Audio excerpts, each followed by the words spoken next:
मैं जितेंद्र चतुर्वेदी। मतांतर में आप लोगों का स्वागत है। अरविंद केजरीवाल फिर एक कमी के साथ हाजिर हैं आप लोगों के सामने। आप लोग अभी उनको सुन ही रहे होंगे। अभी वो वैक्सीन की कमी से जूझ रहे हैं। कुछ दिन पहले तक वो ऑक्सीजन की कमी से जूझ रहे थे और उसके पहले वो कह रहे थे कि सरकार, जो मोदी सरकार है, वो हमारे साथ दोहरा रवैया अपना रही है, देश भर के लोगों को ऑक्सीजन मुहैया करा रही है लेकिन हमको नहीं दे रही है। बाद में पता चला कि साहब केजरीवाल झूठ बोल रहे थे और उनकी सरकार ब्लैक मार्केटिंग कर रही थी, ऐसा आरोप लगा है उनके ऊपर।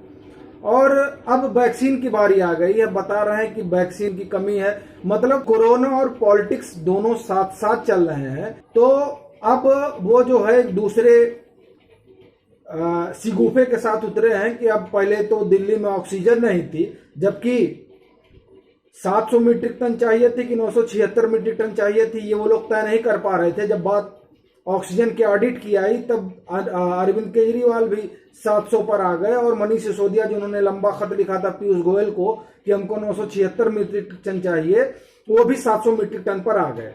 खैर, अब उनके लिए समस्या यह है कि वैक्सीन की कमी है और अभी सुझाव देकर तुरंत गए हैं कि क्या करना चाहिए।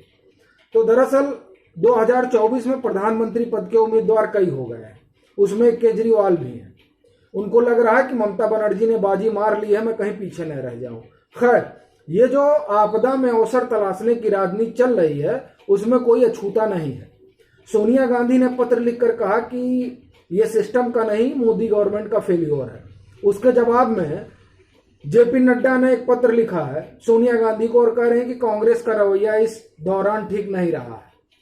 उसके इन दोनों पत्राचार से पहले राहुल गांधी ने एक पत्र लिखा था कि वैक्सीनेशन पूरे देश का होना चाहिए और जल्दी होना चाहिए, लेकिन वो ये बताना भूल गए कि जनवरी में जब डॉक्टर हर्षवर्धन, जो केंद्रीय स्वास्थ्य मंत्री हैं, उन्होंने छत्तीसगढ़ के या तमाम राज्यों से जब कहा कि आप लोग अपने यहाँ वैक्सीनेशन ड्राइव तेज करिए, भेजा जा रहा है, इसको आप लोग तेजी से आगे बढ़ाइए, तब छत्तीसगढ़ के स्वास्थ्य मंत्री टीएस सिंह ने कहा था कि हमें आपकी वैक्सीन पर भरोसा ही नहीं है, अभी इसका ट्रायल पूरा हुआ ही नहीं है, हम अपनी आबादी को आपका ट्रायल टूल नहीं बना सकते हैं, इसलिए पहले ट्रायल पूरा करिए। और अब तो कोविड की लहर चली गई है, अब तो कोविड वाला ऐसा कोई डर तो है नहीं, तो जब एकदम वो ठीक ट्रायल से निकल कर आएगी तब हम लगवाएंगे।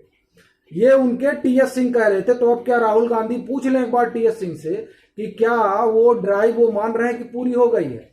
खास अभी कल एबीपी न्यूज पर थे टीएस सिंह और वो कह रहे थे कि कमी से जूझ रहे हैं। पता नहीं वो पहले उन्होंने ये काम क्यों नहीं किया, क्योंकि एक टाइम में छत्तीसगढ़ में जो मृत्यु दर थी, वो माफ करिएगा, संक्रमण दर जो थी वो 30% के आसपास थी। हालांकि गिर रही है, देश के तमाम हिस्सों में गिर रही है। तो खैर, जो ये पॉलिटिक्स चल रही है खासकर कोरोना को लेकर, हम लोग बात उसी पर कर रहे हैं कि किस तरह से कोरोना की लहर बड़े ही कमजोर हो रही हो, लेकिन उसको लेकर जो पॉलिटिक्स है वो कम होने का नाम नहीं ले रही है। चाहे सत्ता पक्ष हो या विपक्ष, सब राजनीति में ही ऐसा लग रहा है कि राजनीतिक अखाड़े में ही लड़कर ये लोग कोरोना को भगाना चाहते हैं। ठीक है, भाग जाएगा तो अच्छा ही है, लेकिन अब आप देखिए, अभी अखिलेश यादव कह रहे थे कि हम भाजपा की वैक्सीन नहीं लगवाएंगे और अभी उन्होंने अपने कार्यकर्ताओं को उतार रखा कि साहब ये काम तेज करवाइए। तो अब आपने तब क्यों कहा था कि भाजपा की वैक्सीन नहीं लगवाएंगे? शशि थरूर खुद उन लोगों में शुमार हैं। हम पता नहीं उनकी राहुल गांधी से बात हुई कि नहीं, कि राहुल गांधी ने बिना उनसे बात किए ही भारत सरकार को पत्र लिख दिया था। खैर, तो कोरोना को लेकर राजनीति खूब तेज है। लोग आपदा में अवसर तलाशते ही हैं, तो विपक्ष भी तलाश ही रहा है। अभी अरुण शौरी का एक लेख आया है द वायर में। वो अरुण शौरी जी हैं, वो अपने मिजाज के अनुसार से उन्होंने लिखा है, COVID crisis is not fault of system but of Modi systematic perversion of system. तो ये उनका एक अपना मानना है, लोग मान रहे हैं। अब अरुण शौरी जी ने लिखा, सोनिया जी ने पत्र पहले ही लिख दिया था और पत्र के जरिए ही बताना चाह रहे थे कि दरअसल ये जो सिस्टम हमने 60 साल में खड़ा किया है, ये उसका फेलियोर नहीं है, ये दरअसल आपका फेलियोर है। चलिए, बहुत अच्छी बात है। खैर, बीबीसी ने खबर लिखी कि ये लगता है ऐसा कि चुनाव के कारण हुआ है।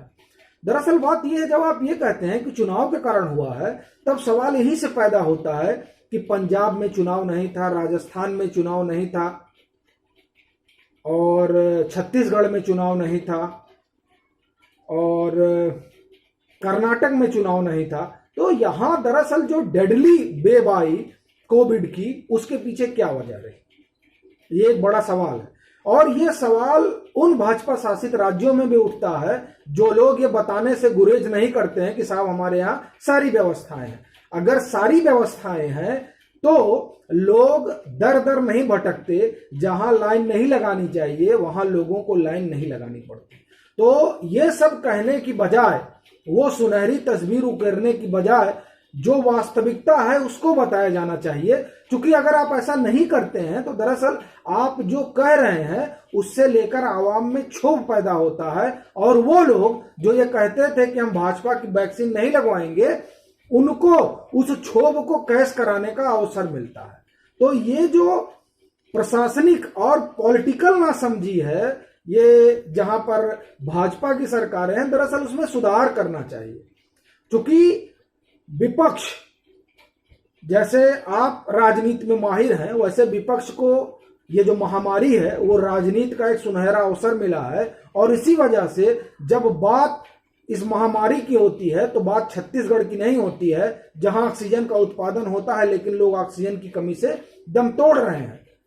बात उस झारखंड की नहीं होती है जहां ऑक्सीजन तो है लेकिन ऑक्सीजन की कमी से लोग दम तोड़ रहे हैं। बात उस उड़ीसा की नहीं होती है जहां इस तरह की परिस्थितियां खड़ी हो रही हैं। बात कहां की होती है? उत्तर प्रदेश की होती है।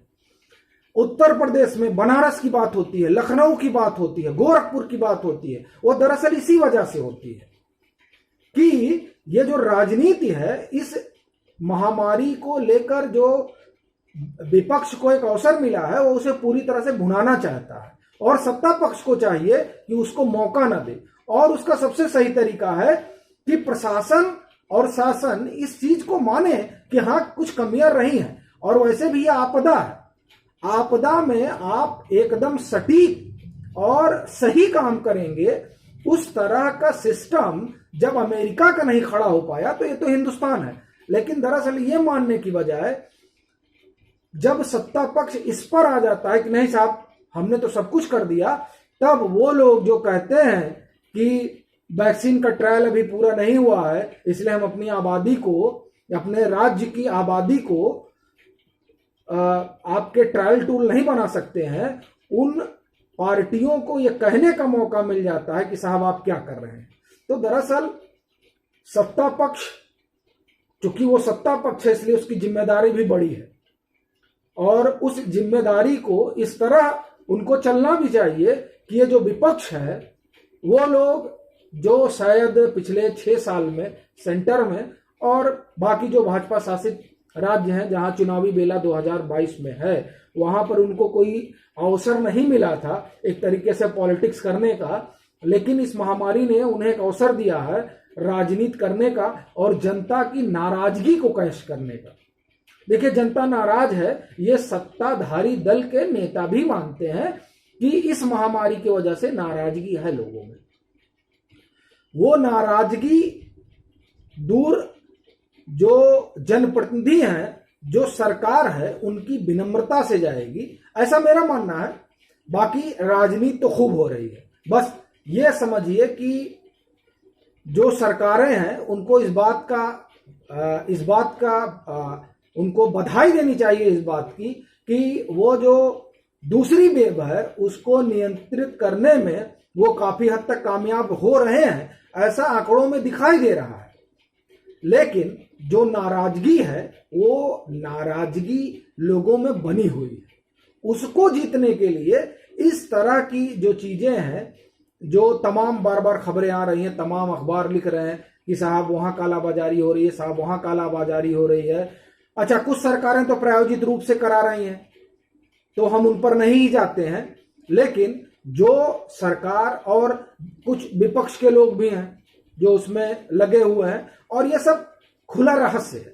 तो दरअसल इस आपदा ने उस मृत प्राय हो चुके विपक्ष को एक अवसर दिया है सत्ता तक पहुंचने का, और वो इस कोशिश में लगे हुए हैं कि किस तरह से एक अफवाह तंत्र, एक दुष्प्रचार तंत्र, देखिए आप इन शब्दों के प्रयोग से नाराज होंगे, लेकिन मैं आपको कुछ आंकड़े देता हूं, और आंकड़े दुनिया भर के, माफ करिएगा देश के आंकड़े हैं।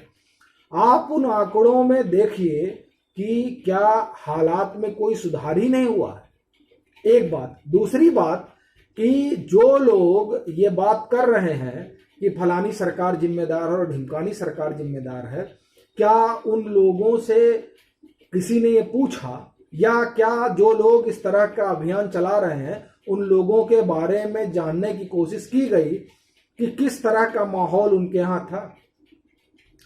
इसी मतांतर पर हमने दिल्ली को लेकर एक लंबी रिपोर्ट की थी कि किस तरह दिल्ली में ऑक्सीजन का आर्टिफिशियल क्राइसिस क्रिएट किया गया है, और बाद में तमाम छापेमारी हुई तो उसमें पता चला कि साहब लोगों ने कालाबाजारी कर रखी थी। एक नवनीत कालरा साहब है जिनके उनके बारे में हम क्या कहें, वो 5 दिन से फरार है। ये स्थिति थी दिल्ली की। मतलब ऑक्सीजन को लेकर किस तरह का वहां पॉलिटिक्स चल रहा था, इसको आप देखिए।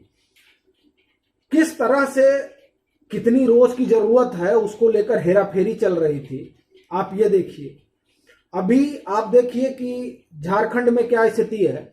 वहां जब प्रधानमंत्री ने फोन किया स्थिति जानने के लिए, तो उन्होंने कहा कि पीएम ने तो अपने मन की बात कही, मेरे मन की बात नहीं सुनी। तो आपके मन में क्या बात थी? आप अपनी ही जनता को, जो जहां ऑक्सीजन बन रहा है, आप ऑक्सीजन नहीं मुहैया करा पाते हैं। तो दरअसल देखिए कंप्लीट, या मैं कहूं कि यह सिर्फ राजनीति हो रही है इस महामारी को लेकर। तो इस महामारी में राजनीति करने से ज्यादा बेहतर यह है कि आम आदमी को इस मुश्किल दौर से कैसे निकाला जाए, वो ज्यादा जरूरी है। बाकी भाजपा इसमें फंस गई है, ये कहने में कोई गुरेज अपने को नहीं है और भाजपा को भी नहीं है। भाजपा पे लोग भी जान रहे हैं कि दरअसल इस महामारी ने उनको बैक फुट पर लाकर खड़ा कर दिया है। लेकिन ये जो सत्ता पक्ष के लोग हैं, माफ करिएगा विपक्ष के जो लोग हैं, और ये जो चिट्ठी पत्री लिख रहे हैं, सवाल इनसे भी होना चाहिए कि जहां इनकी सरकारें हैं, जहां ये लोग हैं, वहां की स्थितियां इतनी बदहाल क्यों है? आखिर क्या वजह रही कि पंजाब में तेजी से मामले बढ़ रहे हैं? क्या स्थितियां रही कि राजस्थान में इस तरह के मामले बढ़ रहे हैं? क्या स्थितियां रही कि छत्तीसगढ़ में मामले बढ़ रहे हैं? उस लिहाज से तो उत्तर प्रदेश ने बहुत बेहतर काम किया है। कम से कम योगी आदित्यनाथ, आप तमाम उसमें नाराजगी जाहिर कर सकते हैं, नाराज होना भी चाहिए, सरकार है तो नाराजगी होगी भी। लेकिन इन तमाम जिन राज्यों का हमने उदाहरण लिया, उन राज्यों में तो चुनाव नहीं थे, लेकिन उसके बाद में भी गजब का नियंत्रण जो है मुख्यमंत्री ने किया है। और देखिए केंद्र सरकार तो काम कर ही रही है, लेकिन फिर वही कोरोना भले कम हो रहा है, लेकिन राजनीति जो है वो बनी हुई है, और ऐसा जान पड़ता है कि चुनाव इसी कोरोना पर ही लड़ा जाना है।